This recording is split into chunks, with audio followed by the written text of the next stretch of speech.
సింహరాశి 2024 సంవత్సరం జనవరి నుంచి డిసెంబర్ వరకు సంవత్సర రాశి ఫలితాలను ప్రొఫెసర్ డాక్టర్ ముల్లపూడి సత్యనారాయణమూర్తిని నేను మీకు తెలియజేస్తున్నాను. ముందుగా ఈ సింహరాశి వాళ్ళు పాపం చాలా కాలం నుంచి ఏమండి మాకు కోర్టు సమస్యలు పెండింగ్లో ఉన్నాయండి, దీని పరిస్థితి ఏంటండి అని బాధపడేటటువంటి వాళ్ళు ఉన్నారు.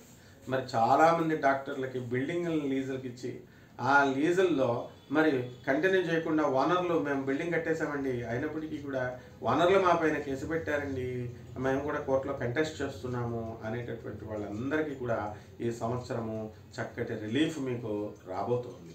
అయితే శని సప్తమంలో ఉండడము, ఆ శని జూన్ 30, 2024 సంవత్సరంలో మనకి శని వక్రించడం అనేటటువంటిది జరుగుతుంది. కాబట్టి ఈ శని ఈ సప్తమ శని మీకు శుభవార్తల్ని ఈ జూన్ 30 లోపల మీరు వింటారు. అదేవిధంగా మరి ఈ శని డైరెక్ట్ అయ్యి 15 నవంబర్ 2024 సంవత్సరంలో మీకు డైరెక్ట్ అవ్వడం జరుగుతుంది. కాబట్టి ఈ మధ్యకాలంలో జనవరి 30 నుంచి నవంబర్ 15 వరకు కాస్త శని వల్ల ఇబ్బందులు పడి లేనిపోని అపనిందలకు మీరు గురి కావాల్సినటువంటి అవసరం ఉంటుంది. అదేవిధంగా కళత్రపుత్ర శత్రుత్వ కారణాయ నమః అనే సప్తమ స్థానంలో ఉన్నటువంటి శనిని మనం చెప్పుకుంటాం. కాబట్టి భార్యాభర్తల మధ్య గొడవలు రావడానికి అవకాశాలు ఉంటాయి. కాబట్టి మీరు చిన్న చిన్న విషయాల గురించి వాదోపవాదాలు చేసుకోకుండా ఉంటే మీకు సరిపోతుందన్నమాట. కాబట్టి వృత్తి వ్యాపార ఉద్యోగ విషయాల దగ్గరికి వచ్చేసరికి మనకి భాగ్యములో ఉన్నటువంటి గురుడు చక్కగా మీకు ఏప్రిల్ 22, 2024 సంవత్సరం వరకు మీ వృత్తిలో అఖండమైనటువంటి ప్రమోషన్స్ మీరు పొందుతారు. అలాగే ఈ టీఏలు డిఏలు అరియర్స్లో మీకు రావడం జరుగుతుంది. ఆ తర్వాత మీరు అనుకోకుండా ట్రాన్స్ఫర్స్, రెగ్యులర్ ట్రాన్స్ఫర్స్ మీకు రావడం జరుగుతుంది.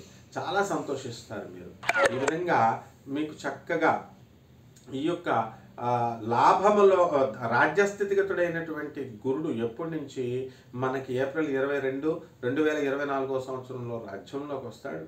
మరి అలాగే ఆయన వక్రిస్తాడండి. మనకి ఎప్పుడు 9 అక్టోబర్ 2024 సంవత్సరంలో వక్రించడం జరుగుతుంది.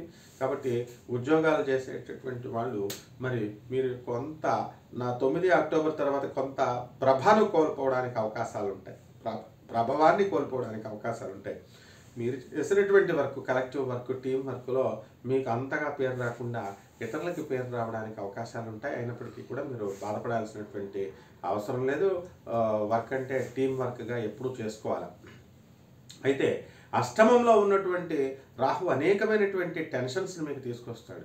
మీ సమస్యలు మీకు ప్రతి చిన్న విషయం పెద్ద సమస్యగా కనబడుతుంది. మీరు సమస్యలుగా ఊహించుకోవడం కాకుండా పక్కింటి వాళ్ళ సమస్యలు, ఎదురింటి వాళ్ళ సమస్యలు, ఇలా అందరి సమస్యల్ని కూడా మీరు బుర్రలో పెట్టుకోవడం వల్ల అధికమైనటువంటి మానసిక అశాంతి మీకు రావడం జరుగుతుంది. ఇక ధనస్థానంలో ఉన్నటువంటి కేతు మీకు ధనాన్ని ముప్పడిగా మీకు తెచ్చిపెడతాడు. వృత్తిలో విదేశీ సంబంధమైనటువంటి రిలేషన్స్ని మీరు డెవలప్ చేసుకుంటారు. Foreign travels, foreign products, foreign commodities, ఆ తర్వాత ఎక్స్పోర్ట్స్ అండ్ ఇంపోర్ట్స్ బిజినెస్లో రంగంలో ఉన్నటువంటి వాళ్ళు అత్యధికమైనటువంటి లాభాలు తీయడానికి మీకు అవకాశాలు ఉంటాయి. అందువలన వ్యాపారాల దగ్గరకు వచ్చేసరికి మీరు ఎలక్ట్రానిక్స్, సాఫ్ట్వేర్ రంగాల వాళ్ళ వ్యాపారాలు డల్గా ఉంటాయి. కొత్త ప్రాజెక్ట్స్ రావు. కాబట్టి కొత్తగా ఎవరు కూడా సాఫ్ట్వేర్ ఉద్యోగాలు మీరు స్టార్ట్ చేసుకోవడం కొంచెం వాయిదా వేసుకోండి.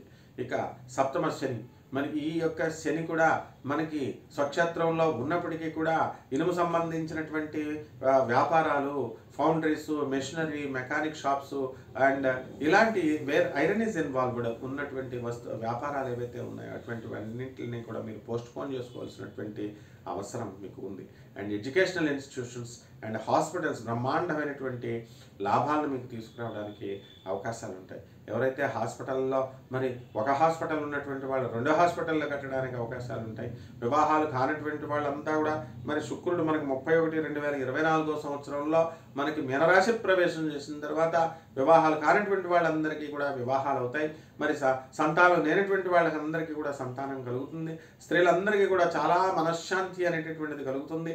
ఇళ్లలో మమ్మల్ని గుర్తించలేదు అని బాధపడేటటువంటి వాళ్ళందరూ కూడా మీకు చక్కగా గుర్తింపు అనేటటువంటిది రావడం జరుగుతుంది. కాబట్టి మనము ప్రతిదీ కూడా కొత్తగా కొంతమంది మీకు స్నేహితులు మీకు రావడం జరుగుతుంది. అటువంటి వాళ్ళు వల్ల మీకు కాస్త నష్టపోవడానికి అవకాశాలు ఉంటాయి. అంటే వాళ్ళ తెలివి తక్కువ నిర్ణయాలు. A foolish friend is a foolish enemy is better than wise enemy is better than a foolish friend అనేటటువంటి సామెతలాగా మూర్ఖులైనటువంటి కొత్తగా వచ్చినటువంటి స్నేహితులతో మీరు జాగ్రత్తగా వ్యవహరించాల్సినటువంటి అవసరం మీకు ఉంది. కాబట్టి అన్ని విధాలైనటువంటి వ్యాపారాలు కూడా బాగున్నాయి. వ్యాపార దక్షత పెరుగుతుంది మీకు. అండ్ భూములు లేనటువంటి వాళ్ళు భూములు కొంటారు, స్థలాలు లేనటువంటి వాళ్ళు స్థలాలు కొంటారు. అండ్ ఈ యొక్క మనము ఈ అమ్మాలి అని బాధపడుతున్నటువంటి వాళ్ళ స్థలాలు ఎక్కువ రేట్లు మీకు రాకపోయినప్పటికీ కూడా మీకు సమానంగా నష్టాన్ని మీకు కలగజేయదనమాట. కాబట్టి ఈ విధంగా రైతుల దగ్గరికి వచ్చేసరికి రైతుల వ్యాపారాలు కొంచెం అంతా బాగుండలేదు. కాబట్టి కమర్షియల్ క్రాప్స్ పెంచాల్సినటువంటి అవసరం ఉంది. మొదటి పంట లాభాన్ని తీసుకొచ్చినప్పటికీ కూడా రెండవ పంట నష్టాన్ని తీసుకురావడానికి అవకాశాలు ఉంటాయి. మహారాష్ట్రలో ఏ విధంగా అయితే మీకు కమర్షియల్ క్రాప్స్ని పెంచుతున్నారో అటువంటి మోడర్న్ టెక్నాలజీస్ని, మోడర్న్ టెక్నిక్స్ని రైతులు పాటించాల్సినటువంటి అవసరం ఉంది. దీని ద్వారా మీరు కాస్త లాస్ని మీరు తప్పించుకునేటటువంటి అవకాశాలు మీకు ఉన్నాయన్నమాట. రెమెడీస్ దగ్గరికి వచ్చేసరికి ఈ యొక్క శని జపం చేయండి, శని స్తోత్రాలు చదవండి. శనికి కిలోంపావు నల్ల నువ్వుల్ని, నల్లని వస్త్రాన్ని పేద బ్రాహ్మణులకి అధిక పారితోషికాన్ని ఇచ్చి దానం చేయండి.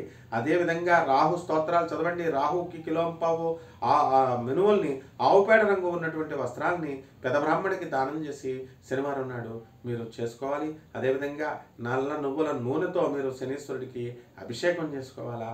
దశమహావిద్యల్లో ఒకటైనటువంటి దుర్గాదేవి యొక్క ఆరాధన మీరు చేయాలి. అంటే దుర్గాదేవి దశమహావిద్యల్లో లేదండి అంటే మాకు తెలియదు, అది ఉంది. ఎలాగా బగళాముఖి అమ్మవారి యొక్క పంచకాళికల్లోకి ఈ దుర్గా అనేటటువంటి మూలం కాబట్టి రాహు దోషాలు పోవడానికి మామూలుగా మరి రాహుకి కనకదుర్గాదేవి యొక్క పాదపద్మాలకి అమ్మవారి కుంకుమార్చన చేయండి. దశమహావిద్యల్లో ఒకటైనటువంటి బగళాముఖి అమ్మవారి యొక్క హోమాన్ని మీరు ఇళ్లలో జరిపించుకోండి. ఈ విధంగా చేయడం వల్ల మీ యొక్క జాతకం బ్రహ్మాండంగా ఉంటుంది. సంవత్సరం అంతా కూడా శుభమస్తు.